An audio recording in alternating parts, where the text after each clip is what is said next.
Hello and welcome to Waylander's Wandering, where today I think it's time for me to review this, which is the Army Painter Speedpaint metallic set for their Speedpaint 2.0. Being a small YouTuber, I've had to wait for release and purchase them myself to do the review, so sorry if it's a little bit delayed for you. I couldn't get them any earlier. To perform the review, what I'm going to do is undercoat a bunch of these guys, which are Necrons, because they've got lots of nice looking nooks and crannies. I'll undercoat them all the same way, which will be with the Colour Forger's matte white primer, because it's really good and gives great coverage. And I don't know if you can see that, but this was only £9 for that massive can. Mighty Lancer Games, by the way, boys and girls, Mighty Lancer Games, which is where I get all of my stuff. There will be a link to them in the description down below, and probably a QR code somewhere near the end. So I'm going to undercoat all these white, give each of them a coat of the 10 different metallic speed paints while we're on camera, and then we can have a quick chat at the end to see what we think of it all. So I'll get on with that and bring you guys in a minute or two. So let's start off by having a look at what we get in the box with our Speedpaint 2.0 metallic set. We of course get the 10 metallic paints. We get an Army Painter base coating brush, which if you look at the size of that, is about, well, maybe a little larger than the Citadel starter brush you get in their paint sets. I don't think we'll be using that today though, because I have my old faithful Army Painter monster brush to paint the Necrons that I've got prepared. You also get a bunch of stickers, which is nice, I suppose, and the usual booklets and pamphlets that you get in all Army Painter box sets. So let's crack on and get some of this onto a palette and have a look at the consistency. We'll start with the Broadsword Silver. Need a couple of drops of that on there. It is a reasonably rich looking darker silver metallic, so would go to presumably replace lead belch or equivalent. Then we have Enchanted Steel, which is a slightly, I know, silvery, more silvery silver, which is a weird concept. And of course the brightest silver for these speed paints, which is the polished. We have brazen copper, which seems to be a very nice rich copper colour. I do like the shade on that. Then Talos bronze, which is okay, it's a bit more pink than the brazen copper. And of course, moving on to the golds, the other side of the pack, we start with Glittering Loot,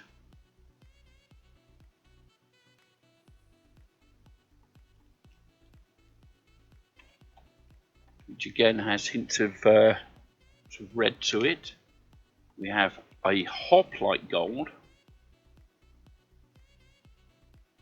which is a slightly more ancient old gold look to it. Would be very good for anyone who's doing I don't know, Games Workshop Seraphon or something like that.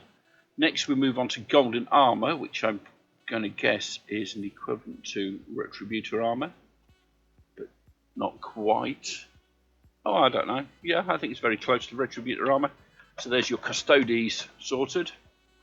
Of course we have Horde Bronze, which is a much darker ancient gold look, and very nice indeed. And finally, we have Aztec Gold, which for some reason is a very greeny gold, but still very nice. So there we go. What I will say, and as you can see from the top one there, the glittering loot, these are kind of runny, so I would definitely not use them with a wet palette, which I know to my mind brings them slightly down from the Vallejo Express colours I reviewed previously. But let's start off, and we'll start with this guy. I will wash it on with some level of abandon, get a decent coat on each of these Necrons. If they all go on in the same manner as this, they are much thinner than the Vallejo Express colours, but of course these are metallics, and you know the Vallejo range doesn't have one yet. They are, from first feel, I would say feel slightly thinner even than Games Workshop's contrast range, which again could be good, could be bad, but looking at it so far, it seems to be covering quite nicely. So I will finish this one and do one of the others on camera. I'll cover the others off camera because, do you know what, I'm going to guess that watching me lost this onto 10 Necrons isn't going to be the most exciting footage in the world. But I will do this dark metallic one, which is going on very nicely actually. And then we can come back in at the end once the paint has had time to do that speed paint thing and decide on how we think this has worked, and if it will, if not replace normal metallic coverage, at least make for an interesting extra string to our bow. Didn't get quite enough on there. Maybe we're going to need a little few more drops of each of these paints. So another couple of drops of that on there. Just enough to finish Mr. Necron's weapon here. As usual, we're trying to get it on in a reasonably thick coat, as we do with all our speed paint and contrast paint styles of painting, without leaving massive puddles that are going to become unsightly blobs later.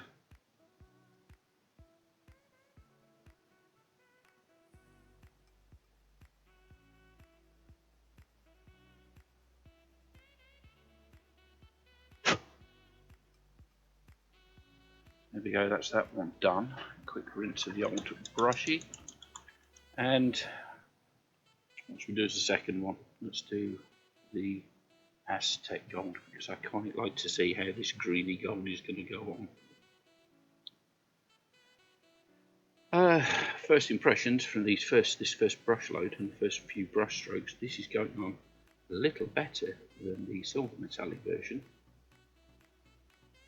Again, it's quite thin, so I would definitely say that these, unlike the Vallejo Express colour, should not be used on a wet palette. Though to be honest, I tend not to use metallics on my wet palettes anyway. I don't want to contaminate the sponge with the metallic flakes that we get in these paints. But it does go on well. It seems to have a reasonable coverage, and it will, once dry, we'll get to see exactly how well it you know, produces its contrast style. Speedpaint, dipping ink, whatever other ranges there are out there. Shade and highlight. But all things being equal, this is going on pretty well for an initial go. So I will finish this guy and the other 8, and I'll bring you guys back in to have a look at them all once everything has cured. Right then, so how did these brand new paint perform? Let's start with the gold and the glittering loot. I would say that the coverage is better than adequate. I mean, this is really very nice. The coverage is there. There's maybe not as much differentiation between the shades and the highlights as I would have liked, but all things being equal, a single coat slapped on over a white base, this is really rather nice.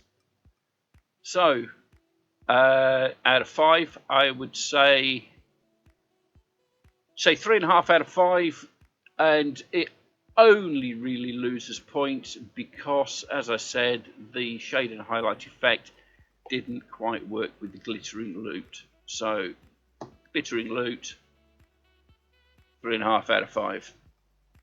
Moving on to the hoplite gold. Again, we get really good coverage, and I feel that if you're looking down the barrel of the gun there, the shade effect of the speed paint has worked very well. The highlights are pretty cool, and all things being equal, it's a pretty nice paint. Not quite there with the highlights, but the shades are good.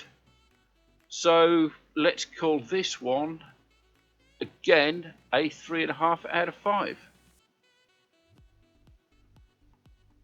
Next up, we see the golden armor, which is a very nice red gold color. It's worked very well with the shade parts, as you can see there, and even the highlights on this one are coming up and working very, very well indeed. This is definitely a 4 out of 5 paint, and I really like it. I think golden armor is definitely going to go into my regular repertoire. Next, we look at the Horde bronze, which I think is more of a gold than a bronze, but you know, it's a darker gold and a more ancient looking gold, and I still think it's very nice. The highlights work very well, as you can see on the angles of the skull there, and some of the areas around the workings of the weapon.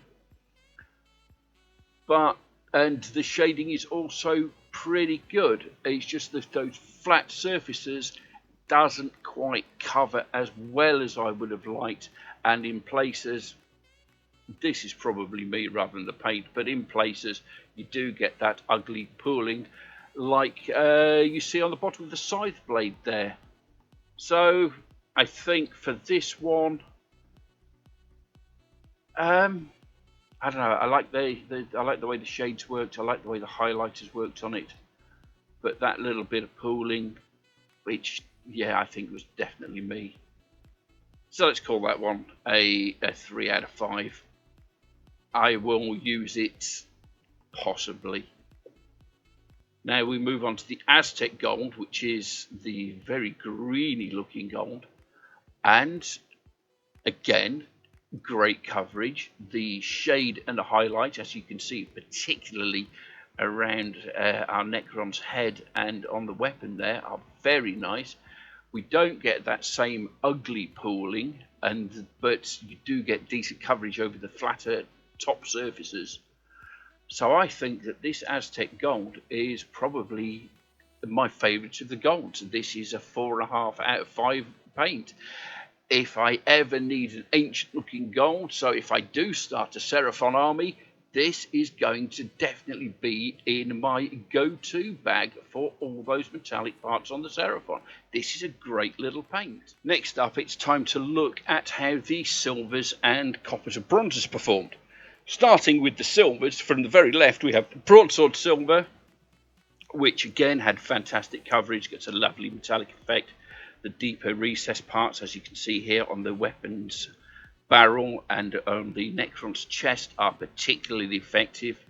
Some of the highlight parts on the shoulder and the top of the skull there, and even on across the top of the barrel, are equally good. The same can be said for the enchanted steel. Again, beautiful coverage, really nice shade on the deep parts, equally effective highlighting parts on the upper surfaces. And so this is a very nice paint. And the polished silver, the final of the silver colours, has very similar effects. In fact, the only difference I could pick between these three paints is the brightness of the silver, with the enchanted steel being the darkest and the polished silver being the brightest. I'm going to have to give all of these a solid 4 out of 5. These are great paints and will get used where appropriate. Next up, we come to the brazen copper, which is a very red copper. It's a very deep red copper. This is kind of good. I like the colour. I'm disappointed, however, with some of the shading and the highlighting. While okay, isn't as good as even the worst of the golds, I don't think. Saying that, it is a very nice cover, and if you use this as your base coat, if you happen to have this lying around and you don't want to, base coat black and then copper on top and, do the usual thing, a quick wash and a swift highlight on this will make it absolutely pop. So, whilst it's probably the worst of the paints I've spoken about so far, it's still going to have its uses.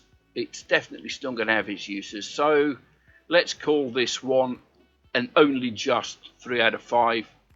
It'll be in the repertoire. It might get into regular turnaround, but probably not. If only because I tend not to paint many things in that shade of copper. Moving on to the Talos Bronze. So the Talos Bronze is very pinky bronze colour, and it looks very much like, I don't know, if you're British, a brand new 2p piece, to give you an idea of the shade. It's not particularly the metal flakes, the actual metallic parts in the metallic paint doesn't appear to be super strong, but you do get a decent shine off it, as you can see on the top of the Necron skull there. The shading in the barrel and in the recesses around the knees and various other places in the model are really rather good. The top surfaces, I like it. It's not massive coverage. It's not the same sort of depth of coverage as we see on the brazen copper, but at the Talos Bronze, it works. That lighter coverage.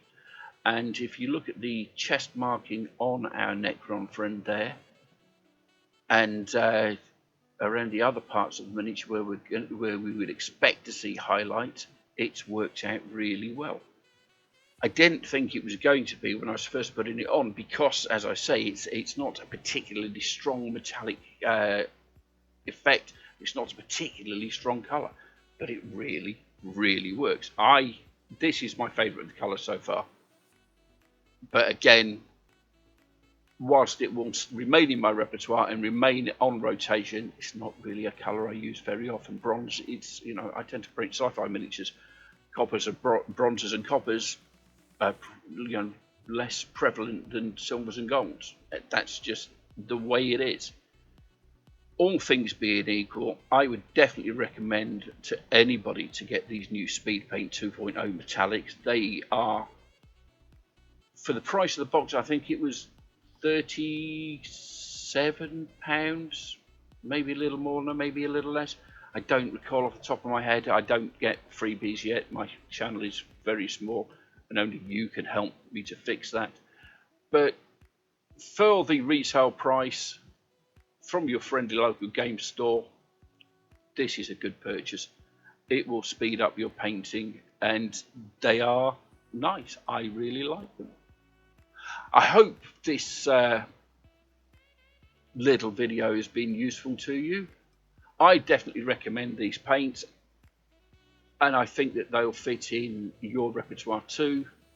I got mine from Mighty Lancer Games in Bridlington, QR code on screen now, or use my affiliate link in the description down below. I believe it's also available on Amazon, maybe a little cheaper, probably a little more expensive, but I have an affiliate link for them as well in my description down below. So if you have used these paints, leave a comment below and tell me what you think about them. If you'd like me to cover more review style videos rather than the normal painting tutorials and the Sunday roundup that I do, again, leave me a comment down below. If you want me to shut up, again, leave a comment down below. Tell me, Waylander, shut up. You're an idiot. You know nothing. I don't mind. Well, I do mind. It will make me cry. But that's a different thing. So, don't forget to like, share, subscribe, comment, and do all the other YouTube things equally. Like I said, if you don't like it, leave a dislike. Like, it's okay. I won't really cry. I've been Waylander. You have been the most awesome of people ever. I love all your faces, and goodbye.